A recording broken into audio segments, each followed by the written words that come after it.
आज की जंग अब सिर्फ टैंकों, मिसाइलों और लड़ाकू विमानों की ताकत से तय नहीं होती, क्योंकि आधुनिक युद्ध के मैदान में ड्रोन एक नया और बेहद अहम हथियार बन चुके हैं। यूक्रेन से लेकर मध्य पूर्व तक ड्रोन ने युद्ध की रणनीति बदलने में अपनी भूमिका साबित की और अब भारत भी इस बदलती युद्ध तकनीक के साथ तेजी से आगे बढ़ रहा है, क्योंकि भविष्य का युद्ध सिर्फ इस बात पर निर्भर नहीं करेगा कि आपके पास कितने हथियार हैं, बल्कि इस पर भी कि आप दुश्मन को कितनी दूर से देख सकते हैं, कितनी तेजी से पहचान सकते हैं और कितनी सटीकता से जवाब दे सकते हैं। तो आखिर भारत के पास मौजूद विकसित किए जा रहे ड्रोन कितने सक्षम है, एक रिपोर्ट में देखिए।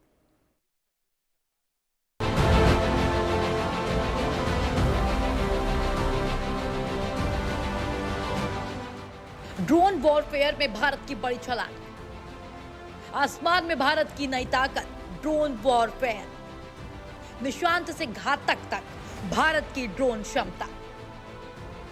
सोचिए, जिस एआई का इस्तेमाल आप आज अपने मोबाइल में करते हैं, वही तकनीक जब आसमान में देश की सुरक्षा की जिम्मेदारी संभालने लगे, तो क्या ये किसी हैरानी की बात नहीं, क्योंकि तकनीक आज उस मुकाम पर पहुंच चुकी है जहां असंभव लगने वाली चीजें भी हकीकत बन रही हैं। आजादी के 80 साल के इस सफर में हम लगातार आपको भारत की बढ़ती रक्षा शक्ति और देश को और मजबूत बनाने वाली परियोजनाओं के बारे में बता रहे हैं। लेकिन एक मजबूत युद्ध नीति सिर्फ हथियारों की ताकत पर निर्भर नहीं करती, बल्कि हर दिशा में अपनी क्षमता मजबूत रखने पर जोर देती है। साम दाम दंड भेद की नीति हो या आधुनिक युद्ध की रणनीति, आज सिर्फ fighter jets, ballistic missile, cruise missile और सोल्जर 2.0 काफी नहीं है। बदलती तकनीक के साथ अपनी युद्ध क्षमता को भी लगातार अपग्रेड करना बेहद जरूरी है, क्योंकि खतरा किसी भी दिशा से आ सकता है और उसका जवाब देने के लिए ऐसी तकनीक चाहिए जो दुश्मन को दूर से देख सके, उसकी गतिविधियों को समझ सके, टारगेट को पहचान सके और जरूरत पड़ने पर सटीक वार भी कर सके। और इसी बदलती युद्ध रणनीति का हिस्सा बन रहा है भारत का अनमैन्ड ड्रोन सिस्टम। ये ड्रोन सिर्फ आसमान में निगरानी करने वाली मशीन नहीं, बल्कि आने वाले समय में एआई और ऑटोनॉमस टेक्नोलॉजी के दम पर खुद फैसले लेने की क्षमता रखने वाला युद्ध प्लेटफॉर्म्स बन सकते हैं। तो आखिर भारत के ड्रोन कितने सक्षम हैं और भविष्य की जंग में इनकी भूमिका कितनी बड़ी होने वाली है? अमेरिका, इजराइल, चीन, तुर्की, रूस और ईरान सभी ने ड्रोन टेक्नोलॉजी को युद्ध का अहम हथियार बना दिया है। अब भारत भी तेजी से इस दिशा में आगे बढ़ रहा है। यूक्रेन रूस युद्ध हो, इजराइल हमास संघर्ष हो या फिर मध्य पूर्व का कोई और मोर्चा, हर जगह ड्रोन ने युद्ध की तस्वीर बदल दी है।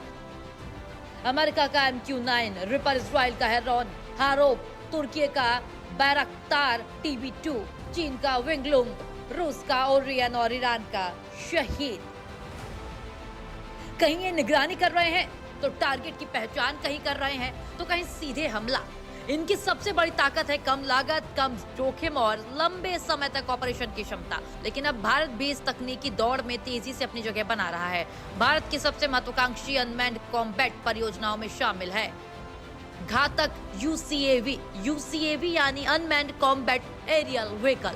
DRDO का यह प्रोजेक्ट स्टील्थ टेक्नोलॉजी पर आधारित एक लड़ाकू ड्रोन के रूप में विकसित किया जा रहा है, जो दुश्मन की रडार पकड़ से बचते हुए उसके इलाके में गहराई से जाकर हमला करने की क्षमता रखेगा। यानी भविष्य में भारतीय वायुसेना के पास ऐसा अनमैन्ड कॉम्बैट प्लेटफॉर्म होगा जिसे उड़ान के लिए कॉकपिट में पायलट की जरूरत नहीं होगी, लेकिन दुश्मन के इलाके में जाकर सटीक हमला करने की क्षमता होगी। लेकिन कॉम्बैट ड्रोन तक पहुंचने से पहले भारत ने सर्विलांस और रिकॉनिसेंस के क्षेत्र में लंबा सफर भी तय कर लिया है। DRDO का निशांत भारत के शुरुआती स्वदेशी सर्विलांस ड्रोन्स में शामिल था, जिसे निगरानी और खुफिया जानकारी जुटाने के लिए विकसित किया गया था। इसके बाद आया रुस्तम प्रोग्राम, जिसने भारत में मीडियम एल्टीट्यूड लॉन्ग एंड्योरेंस यानी मेल कैटेगरी के ड्रोन विकसित करने की नींव तैयार की। और इसी कार्यक्रम से आगे बढ़कर के टॉपर्स जैसे प्लेटफॉर्म सामने आए, जिन्हें लंबे समय तक हवा में रह करके इंटेलिजेंस, सर्विलांस एंड रिकॉनिसेंस यानी कि ISR मिशनों को मजबूत करने के लिए विकसित किया गया है। वहीं लक्ष्य की भूमिका बिल्कुल अलग है। ये एक पायलटलेस टारगेट एयरक्राफ्ट है, जिसका इस्तेमाल मिसाइलों, रडार, एयर डिफेंस सिस्टम की टेस्टिंग और ट्रेनिंग के लिए किया जाता है। यानी निशान से टापस तक भारत ने पहले दुश्मन को देखने और समझने की क्षमता बनाई और अब घातक जैसे प्लेटफॉर्म के जरिए उसी क्षमता को कॉम्बैट मिशन तक ले जाने की तैयारी है। भारत ने सिर्फ स्वदेशी प्लेटफॉर्म पर भरोसा नहीं किया, बल्कि विदेशी तकनीक को भी अपनी सर्विलेंस क्षमता का हिस्सा बनाया। IAI सर्चर लंबे समय से भारतीय सशस्त्र बलों के निगरानी और खुफिया मिशनों में इस्तेमाल होता रहा है। इसके बाद IAI हेरॉन ने लंबी दूरी और ज्यादा समय तक हवा में रहने की क्षमता के साथ भारत की सर्विलांस क्षमता को और मजबूत किया और अब भारत के अनमैन्ड फ्लीट में एक बेहद अहम नाम है, MQ-9B। MQ-9B एक लॉन्ग एंड्योरेंस ड्रोन है जो लंबे समय तक हवा में रह करके लगातार निगरानी कर सकता है।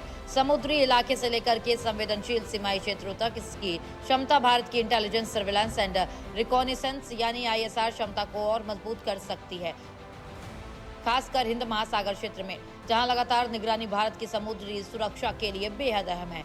MQ-9B की मौजूदगी भारत की मैरीटाइम सर्विलांस क्षमता को एक नया आयाम दे सकती है, लेकिन भविष्य सिर्फ बड़े सर्विलांस ड्रोन का नहीं है।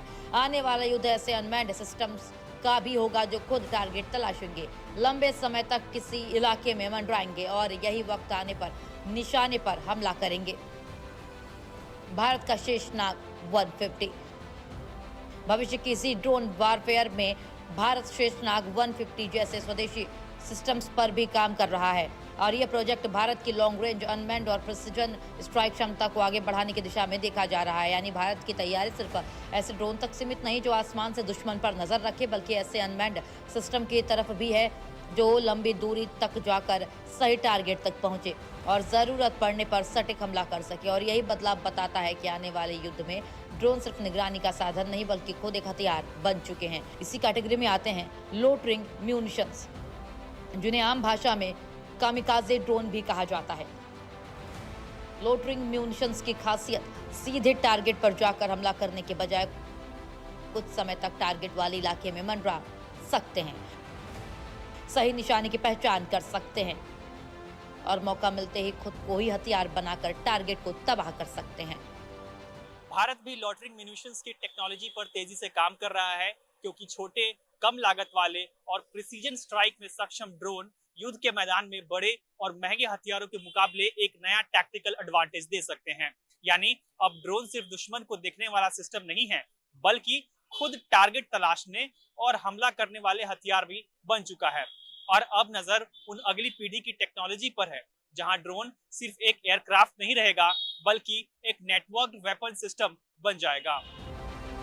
भारत का नेटवर्क्ड वेपन सिस्टम, एक तरफ स्टील्थ UCAV घातक, दूसरी तरफ सर्विलांस प्लेटफॉर्म्स और इनके साथ लोटरिंग म्यूनिशंस और संभावित ड्रोन स्वॉर्म्स। यानी आने वाले समय में युद्ध के आसमान में सिर्फ फाइटर जेट्स नहीं होंगे, बल्कि ऐसे अनमैन्ड सिस्टम भी होंगे जो देखेंगे, पहचानेंगे और टारगेट को ट्रैक करेंगे और जरूरत पड़ने पर खुद हमला करेंगे। ड्रोन अब सिर्फ आसमान में उड़ने वाली मशीन नहीं रहे, बल्कि ये आधुनिक युद्ध के सर्विलांस, इंटेलिजेंस और प्रिसिजन स्ट्राइक क्षमता का अहम हथियार बन चुका है। निशांत से टापस तक और घातक जैसे स्टील्थ UCAV से लेकर लोटरिंग म्यूनिशंस तक भारत की अनमैन्ड वॉरफेयर क्षमता लगातार नई ऊंचाई हासिल कर रही है। आजादी के 80 साल में भारत ने युद्ध लड़ने के तरीके को सिर्फ बदला नहीं, बल्कि बदलते युद्ध के साथ खुद को भी बदला है।